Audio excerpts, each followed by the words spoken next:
Obstrucción intestinal. A ver, la obstrucción intestinal es porque el intestino se obstruye, ¿no? Se obstruye el intestino. O sea, no hay pasaje de contenido de la luz, ni líquidos, ni alimentos, ni absolutamente nada. ¿Por qué ocurre? Causas de obstrucción intestinal. Para empezar, las causas pueden ser del intestino delgado o el intestino grueso. ¿Sí? En el intestino delgado, ¿cuál es la primera causa? El síndrome adherencial. O sea, bridas y adherencias postquirúrgicas. Y tienen que ser postquirúrgicas porque existen las bridas y adherencias congénitas, pero son raras. Aquí las que obstruyen son las postquirúrgicas, postoperatorias. ¿Ya?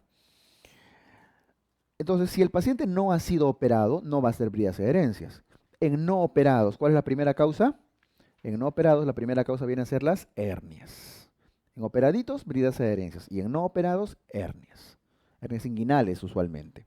Ahora, si no les dicen nada, si el paciente lo operaron o no lo operaron, simplemente a secas, ¿cuál es la primera causa de obstrucción del intestino delgado? Las bridas adherencias, ¿no? En general. En el intestino grueso, si es del colon, la primera causa en nuestro medio son los vólvulos de sigmoides. Y después de los vólvulos vienen las neoplasias, los cánceres. ¿Ok? ¿Listo? Fácil, ¿no? Ahora, eh, les hago una pregunta. Ya si lo han entendido, pues está bien facilito. Paciente procedente de Puno, de una zona muy alta, con una alimentación toda la vida basada en carbohidratos, fibra, que hace obstrucción intestinal. ¿Cuál es la primera causa de obstrucción de este paciente? Vólvulos, ¿no? No, y no ingresan, ¿no es cierto? Porque en ningún momento les he preguntado la obstrucción del colon, ni siquiera simplemente ha sido un dato así aislado. Eh, Van a marcar vólvulos solamente si es que les dicen obstrucción del colon, del intestino grueso, porque en general la causa más frecuente de obstrucción en Lima, en Puno, donde he dado el antecedente, en Narnia, en, en Namekusein o donde fuere, la primera causa de obstrucción son las bridas y adherencias en general. Para marcar vólvulos tienen que preguntarles por el intestino grueso, porque incluso en Puno, Ayacucho, Cusco, Huancavelica, Pasco y todo lugar de altura de donde hay vólvulos, y eso estaba bien, o sea, por ese lado está bien. Incluso en estos lugares, la primera causa sigue siendo las bridas y adherencias. Porque ¿por qué hacen bridas y adherencias los pacientes? Por peritonitis previas, por cirugías previas. ¿Y cuál es la cirugía más común? La apendicitis. Hay tantas apendicitis en Lima como en Puno, así que hay bridas y adherencias en todo el mundo. Y de hecho, en la sierra, en lugares más alejados y más pobres, hay más bridas y adherencias porque a los pacientes los agarran en peritonitis, en fases complicadas. Acá por lo menos les duele, cruzan al REBA y los operan en 6 horas, ¿no? Pero allá los operan después de 4 días, 5 días, puras peritonitis, así que hacen más bridas y adherencias todavía. Para marcar vólvulos tienen que preguntar específicamente por el intestino grueso. ¿Está bien? ¿Les he aclarado el tema? Ya. Acuérdense eso porque en el banco de preguntas tenemos como 100 preguntas solamente de ese tipo que han venido. Otro tema. Cuando ustedes revisen esto, causas en UpToDate de repente, van a estar diciendo, voy a actualizarme, ¿no? Y como todos ustedes pagan una cuenta en la cual me imagino que están suscritos a una base de datos, o por lo menos pirata, pero se actualizan, asumo, van a encontrar que la primera causa de obstrucción del intestino grueso son las neoplasias, los cánceres. No van a encontrar vólvulos. ¿Y por qué les he dicho yo vólvulos? Perú, en nuestro medio. Porque en Estados Unidos, o sea, en general, en Europa, en América, Estados Unidos, de donde sale la información para UpToDate y para las revistas serias, toman información de arriba, ¿no es cierto? No de acá abajo. Entonces ahí predominan más los cánceres. Y por eso van a encontrar esa información. ¿Y qué marco entonces? Siempre marquen respecto a nuestro medio. A menos que la pregunta les diga, causa más frecuente de obstrucción del intestino grueso en países desarrollados. Obviamente no se refiere a nosotros, ¿no?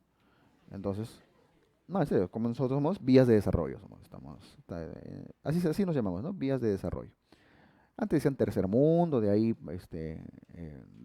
No sé, de todo nos han dicho.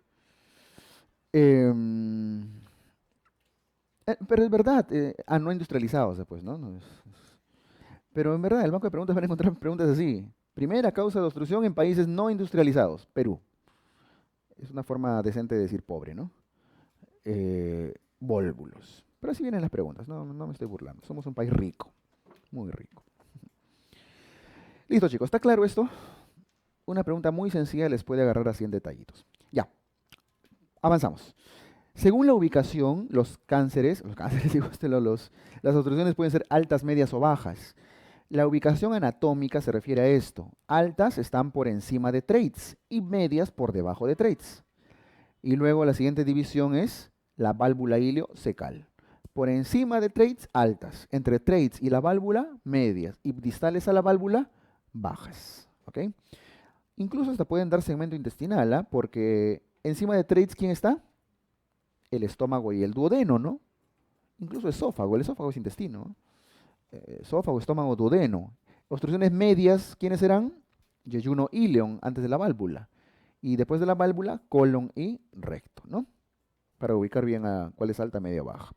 Pueden clasificarse según el origen de la obstrucción. Por ejemplo, pueden ser intrínsecas o intrínsecas a la pared, o sea que el problema se originó en la pared del intestino. Eso es un cáncer seguramente, ¿no? En el esquemita. Neoplasias, diverticulitis, enfermedad de Crohn, todos ellos se originan en la pared del intestino. Extrínsecas, o sea, por fuera, obstruyen desde afuera. Esto parece una brida, podría ser una hernia, un vólvulo, esas son extrínsecas, obstruyen desde afuera. E intraluminales que están acá. Eso es un cálculo, ¿no? Parece un hilo biliar quizá. Intraluminales se obstruyen desde la luz. Cálculos, besoar, ¿qué es el besoar? Las bolas de pelos, ¿no? Eso es en el estómago. Parásitos, un ovillo de Ascaris puede obstruir, intususcepción, etc. Si se dan cuenta, la mayoría de causas obstructivas están en la zona extrínsecas. Ahí están las vías adherencias, hernias, vólvulos, etc. ¿Está bien? Listo. Fácil esta parte. Vamos a la clínica. Las características clínicas de las obstrucciones intestinales, acá hay triada. Toda obstrucción intestinal se caracteriza por dolor, vómitos y distensión. Al menos algo de estos tienen todas las obstrucciones, dolor, vómitos y distensión abdominal. ¿Y cómo se caracteriza cada uno de estos criterios, de estos síntomas o signos? Cuanto más alta es, cuanto más baja es. Acá quiero que no se confundan, ¿ah? Esto es porque me pueden preguntar, ¿y las medias? No, esto que está acá en la parte clínica no se refiere a las altas, medias, bajas por ubicación anatómica. Se refiere cuanto más alto, más arriba, o cuanto más bajo, cómo se va caracterizando. Es más, para que no entren en crisis, en pánico, si quieren, ponemos proximales y distales. ¿Ok? No se está refiriendo a la posición anatómica de la obstrucción, sino características según cuanto más alto, más bajo esté. El dolor abdominal suele ser cólico e intermitente, típico de las obstrucciones, como retortijón. Le pongo una cruz, cuanto más alta es, duele poco. Por ejemplo, una acalasia, es una obstrucción intestinal, ¿eh? Una acalasia esófago, ¿duele? Poquito, ¿no? Por ahí el intento de pasaje, el peristaltismo, una contractura, pero más vomitan. Una estenosis de píloro de los bebés, ¿duele? No, el píloro vomita y ni le duele. El niño llora, pero llora de hambre. No duele. Pero un vólvulo de sigmoides distal, ¿duele? El abuelito se retuerce de dolor en el piso, ¿no es cierto? Cuanto más alto es, duele menos. Cuanto más bajo es, duele más. Los vómitos. Cuanto más alto es, el vómito es precoz. Una acalasia. Hasta la saliva lo vomitan al toque. Toman gota de agua, lo vomitan. Precoz. Pero cuanto más baja es, el vómito es tardío. Digamos que está obstruida la válvula ileocecal, un hilo biliar. Vomita, pero después de horas o a veces hasta días. Cuando ya el intestino se ha llenado todos sus metros, ahí recién viene el vómito, es tardío. Puede ser fecaloideo incluso.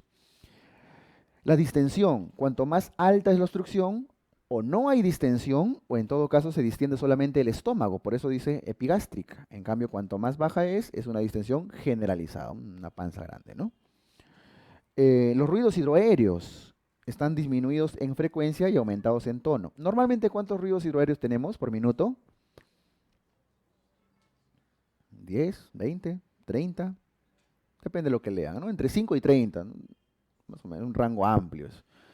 Depende del momento. Ahorita ya están de hambre, seguro, y están cloc, cloc, cloc, cloc, cloc, cloc, cloc, cloc, que suenan 500 ruidos por segundo, ¿verdad?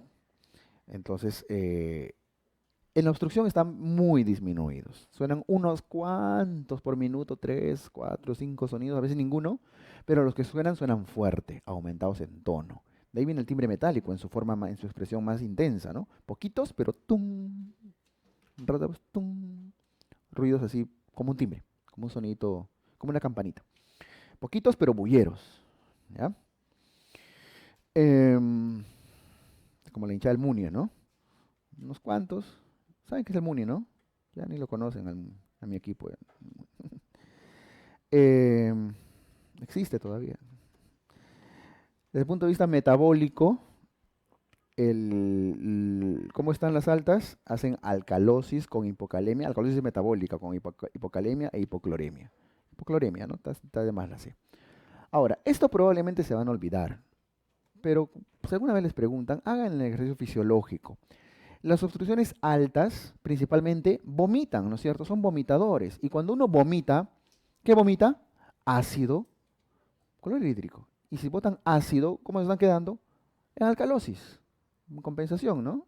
Y si están botando ácido clorhídrico, están botando cloro. Por eso hacen alcalosis con hipocloremia.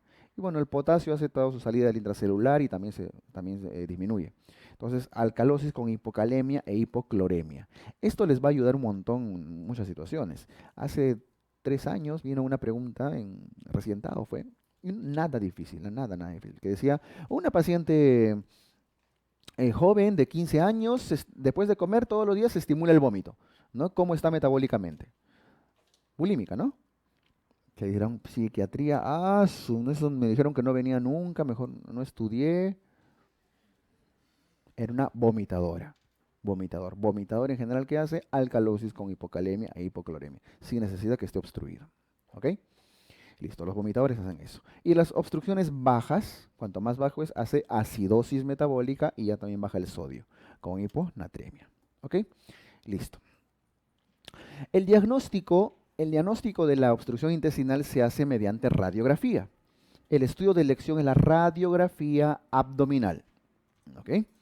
En bipedestación, o sea, paradito, parado, de pie. ¿Por qué tiene que ser de pie? Porque es la única forma en la cual van a ver los signos radiológicos característicos. ¿Cuáles? Los niveles hidroaéreos, las imágenes en pila de monedas, etc. La radiografía tiene que ser simple, no, sin contraste. El mejor contraste es el aire, ¿no es cierto? Siempre van a escuchar por ahí, el aire. Ya está. Entonces, radiografía abdominal en bipedestación. Obviamente frontal y lateral, ¿no? Ahora, un detalle de esto. Hace tiempo, me acuerdo, hace varios años, pedí una radiografía, una anécdota, que, bueno, en la orden, ¿no? Una radiografía de pie y de cúbito. De pie y de cúbito, allá. O sea, de pie y de cúbito, ¿no? Y vienen con las placas, una radiografía con un pie y del cúbito. Y todavía creo que decía hasta lesión, evidencia probable descartar fisura, no sé qué, no sé, algo así. Entonces, la radiografía de elección viene a ser esta de acá, ¿ya? Listo, bipedestación. Es mejor decir bipedestación para no decir de pie. Em, Siempre a las obstrucciones, a las radiografías hay que agregarles un hemograma. Un hemograma, ¿ya? ¿Por qué el hemograma? El hemograma no es para diagnosticar la obstrucción, ¿ah? Es para ver si está complicado o no. Porque si es que está complicado, ¿qué cosas van a encontrar en el hemograma? Leucocitosis importante. Leucocitosis. Si tiene leucocitosis, ayuda en su esquema de interpretar que está complicándose, ¿ya? Porque de eso depende que el paciente esté de eso depende que el paciente esté, de eso depende el tratamiento. ¿Ok? Muy bien. El tratamiento de la obstrucción intestinal depende si está complicado o no complicado. ¿Qué significa que una obstrucción sea complicada o no complicada? ¿Cuándo es complicada una obstrucción? Cuando tiene signos de isquemia, de estrangulamiento, de necrosis. cuando el intestino se está poniendo negro. ¿Y cuáles son esos signos clínicos que les dicen se está complicando, se está estrangulando? La fiebre, la leucocitosis. Y los casos no complicados son los que aún no hacen isquemia, no se estrangulan. No hay fiebre, no hay leucocitosis. ¿Ok? ¿Listo? Entonces, en un caso complicado, si el intestino si su paciente está haciendo fiebre y leucocitosis y ustedes asumen que está haciendo isquemia, necrosis del intestino, por eso hace fiebre, ¿qué tienen que hacer? Exploración quirúrgica. Tienen que operarlo a salvar el intestino, a cortar lo que se esté necrosando, ¿verdad? Eso está lógico, ¿no? Pero si está no complicado, no hay fiebre, no hay leucocitosis, hay que darle opción de que la obstrucción se resuelva sola y para eso hay que hidratar al paciente y descomprimirlo. Sonda nasogástrica e hidratación, los dos juntos, ya, los dos a la vez. Se hidrata y se pone su sondita y si está complicado se le opera. Muy bien, y con eso tienes el manejo inicial de la obstrucción. Ahora, hace de un tiempo vino una pregunta, el año pasado, que decía, ¿cuál es el manejo de la obstrucción parcial, de la obstrucción intestinal parcial no complicada? Decían, obstrucción parcial, decía no complicado, ¿no? Y decía hidratación, sonda por ahí, pero decía parcial. Entonces la gente escucha, se entra en crisis ese rato, ¿no? Yo sabía cómo eran las complicadas, pero dice parcial, ¿qué hago? Ponen así tensos. Si es parcial, de repente solamente lo hidrato, o solo sonda. Es parcial, mejor corto la sonda y pongo la mitad, ¿no? Totales o parciales, siempre es lo mismo. Hidratación más sonda, ¿ok? Hidratación más sondita. Listo, cerramos el tema de obstrucción, ya está. Vamos a una de las obstrucciones más comunes, que justamente son los vólvulos intestinales. Los vólvulos intestinales em, los vólvulos intestinales son torsiones del intestino. ¿En qué sentido gira el intestino? Cuando se tuerce, en sentido antihorario. Son torsiones, giros del sigmoides en este caso, que es el más común, en sentido antihorario. Usualmente son segmentos de mesenterio que están alargados, segmentos largos de mesenterio. El sigmoides es el que tiene el mesenterio más largo. Corresponde a la primera causa de obstrucción del intestino grueso, ya lo vimos, ¿no? Está asociado a la dieta de los abuelitos de regiones altoandinas, zonas de pobreza. ¿Por qué? Porque el abuelito, desde su lactancia, desde que era niñito, hasta sus 60, 70 años que pudiera tener de edad en ese momento, toda su vida que ha comido, papa, trigo, maíz, ¿verdad? Carbohidratos y fibra, ¿sí? Nada más, casi nada de proteínas, casi nada de vegetales verdes, muy poco. Entonces, una dieta basada en carbohidratos y fibra genera alta fermentación. Se fermenta, se fermenta, se fermenta. Y esa fermentación, esa generación de gas durante 60 o 70 años, hace que el sigmoides lentamente se distienda, aumente de tamaño y sea un sigmoides largo, más largo de lo normal, por la dieta. Entonces, ese sigmoides, sobre que ya tiene mesenterio largo y se ha dilatado y alargado, hace que se tuerce con mayor facilidad. ¿Ok? Por eso, en Estados Unidos, por eso es menos frecuente los vólvulos, porque es otro tipo de dieta. Aunque ahora, como es pura hamburguesa, también igual puede que en unos años esté generando un vólvulo en todo el mundo, ¿no? En todos lados. Pero por ahora todavía están. Los abuelitos de ahora son los que eran niños sanos hace 50 años, ¿no? Hace 50, 60, 70 años. Ya está. Entonces, típico de nuestro medio. Clínica es una obstrucción intestinal baja. Estamos hablando de colon, así que es obstrucción baja. ¿Y cómo son las obstrucciones bajas? Dolor cólico, vómitos, distensión, ¿sí? A la auscultación, timbre metálico. Esto lo conoce. Ya, la radiografía característica del vólvulo de sigmoides, ¿cuál es? Ahí está clarito. El signo del grano de café asa en omega, que es una imagen muy similar a esta. Bueno, esta en realidad, ¿no? ¿Qué cosa traduce asa en omega o grano de café? Simplemente dilatación del sigmoides. Es el mismo sigmoides dilatado, o sea, es algo así como esto de acá. Voy a usar la imagen luego, así que por eso lo hago. Ahí está. Ese es el grano de café asa en omega. ¿Han visto el grano del café, no? Algo parecido. No se parece nada. Ya está bien. Bueno, es un intento, un granito de café.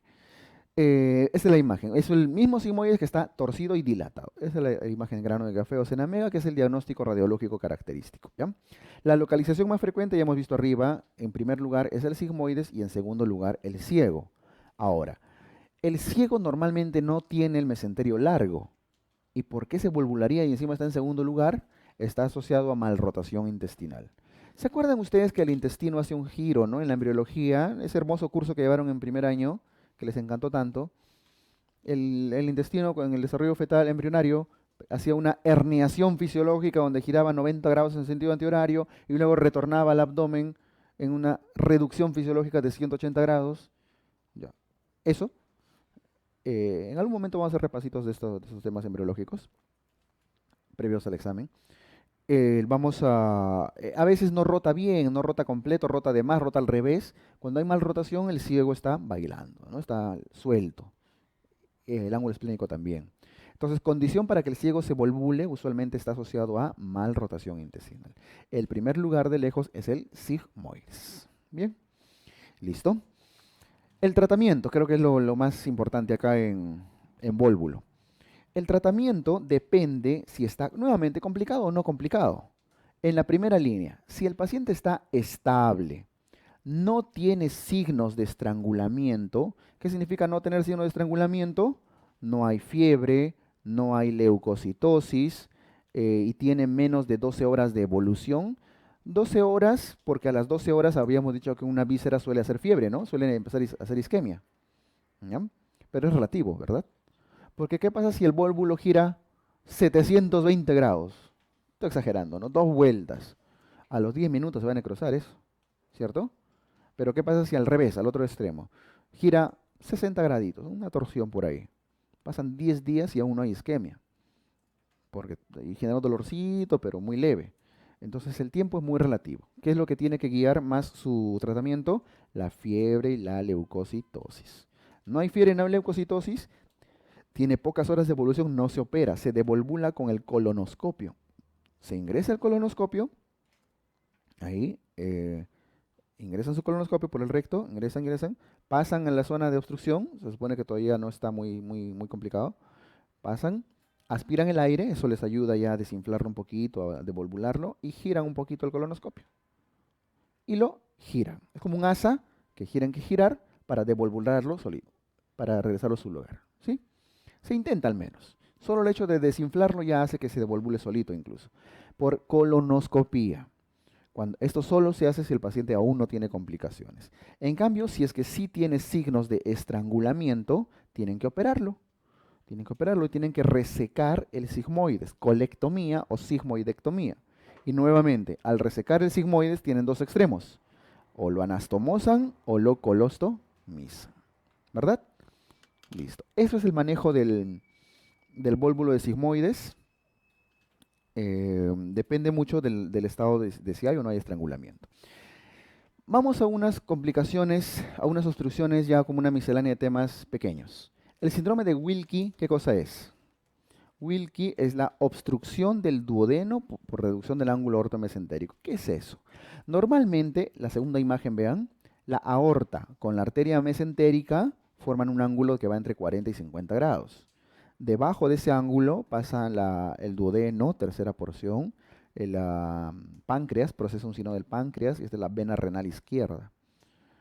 Vena renal izquierda, procesa un sino del páncreas, tercera porción del duodeno. Por algún motivo, el ángulo se reduce hasta muy chiquito, aplastando, comprimiendo las estructuras que pasan por debajo. El duodeno, el páncreas, el uncus, el proceso sinado, el cachito que tiene el páncreas, y la vena renal, trayendo síntomas renales, pancreáticos e intestinales, de los cuales nos interesa más ahorita la obstructiva, ¿no? La duodenal. Obstruye justo a nivel de la tercera porción del duodeno. ¿Ya? Ahora, para esto hay que operar ya sea el intestino o la arteria misma, corregir su ángulo, lo cual es bastante complejo. Esto, ¿cómo se llama? Síndrome de Wilkie. Obstrucción del duodeno en tercera porción por reducción del ángulo aortomesentérico. Fácil, ¿no? El besoar son estas masas palpables que hay en el estómago, originados por estas bolas de pelos que se comen, ¿no? Y que va envolviendo este cuerpo extraño que hay acá. Acá tiene forma de estómago incluso. Masa abdominal palpable, besoar. Bolita de pelos. Muy bien, hay que sacarlo, ¿no? Con cirugía. El síndrome de O'Hilby, para terminar, con esto terminamos. El síndrome de O'Hilby tiene como sinónimo la pseudoobstrucción del colon, pseudoobstrucción cólica. ¿Qué es eso? Es cuando hay signos clínicos de obstrucción intestinal, o sea, el paciente puede que tenga vómitos, distensión, hasta niveles hidroaéreos le pueden encontrar quizá a veces, algunos, pero no hay causa mecánica evidente. O sea, tiene todo lo de obstrucción, todo, le abren el abdomen y no van a encontrar nada obstruyendo. O sea, es una falsa obstrucción, una pseudo obstrucción. Eso es el síndrome de O'Hilby. O'Hilby, ¿ya? Ahora, ¿por qué ocurre eso? La principal asociación son los narcóticos. Los narcóticos. ¿A qué me refiero con los narcóticos? Sobre todo opiáceos, fármacos para manejo del dolor, simulan una obstrucción intestinal, enlentecen el peristaltismo y eso hace que parezca que está obstruido. Los traumatismos, cirugías previas, neumonías, infartos, la quimio, problemas neurológicos, la ancianidad, el alcohol, el alcoholismo crónico. Les voy a poner un ejemplo de esto para que vean lo importante que es. De pronto llevan a su abuelito, llevan al abuelito, cuando ya está viejito, lo llevan al asilo, ¿no? Llevan a su asilo, abuelito, papito, acá vas a estar mejor, acá te van a cuidar, ¿verdad? Llega el abuelito, se despiden, llanto, todo, se va la familia y al abuelito, ¡pum!, lo pepean. Y ya está. Pepeado toda la semana, para que no moleste, ¿no? Ahora les cuento esto porque es real, ¿eh? O sea, llegan constantemente de asilos muchas veces pacientes así, no les digo ni de dónde ni cómo, pero pasa, es real. Así, llega el abuelito, fin de semana, va a llegar la visita y si no, lo bañan, lo despiertan, ya para presentarlo así, ¿no? Hay lugares donde trabajan así, lamentablemente. La cosa es que constantemente llegan a emergencia abuelitos de asilos obstruidos durante la semana. Y cuando le hacen dosaje a veces de fármaco, resulta que estaban, por ahí han usado algún hipnótico o algún opiáceo por un supuesto dolor, a veces en dosis excesivas. Y eso simula obstrucciones intestinales, ¿ya? Los narcóticos son los principales factores asociados acá. Y toda la lista que tienen acá. Entonces, parece obstruido, pero no está. ¿A quién afecta? Al colon. Síndrome de O'Hilby. ¿Ok? Listo. Principalmente es simplemente retirar el factor que está ocasionando esto. ¿Ok? Listo, chicos. A ver, antes que se vayan. Ya con eso terminamos hasta hoy la parte de obstrucciones. Para la siguiente clase, que es el sábado, ¿no? Sábado, les pido, les suplico, les ruego algo. Lean anatomía del canal inguinal. Tienen toda la semana, por lo menos pared abdominal, pero tienen que leer porque si no, les juro que, como la primera parte de la clase es hernias inguinales, si no leen pared abdominal, si no leen canal inguinal, ¿la clase es a las 9? ¿Sí, no? ¿9? ¿8:30, crees? ¿3? Ah, en la tarde, perdón. El 3 de la tarde. Si no van a estudiar hernias, mejor vengan 3:30, ya cuando hayamos acabado hernias, porque no van a entender nada. Les voy a explicar, les voy a hacer un pequeño resumen de la anatomía del canal inguinal, pero si lo han leído va a ser mucho más útil, porfa. Aunque sea, pónganse en YouTube, así un video, canal inguinal, en 10 minutos y algo, por lo menos van a saber dónde está por lo menos dónde está la piel, ¿no? Entonces, eso les va a ayudar. ¿Ya, chicos? Nos vemos el sábado a las 3, cuídense. Chao.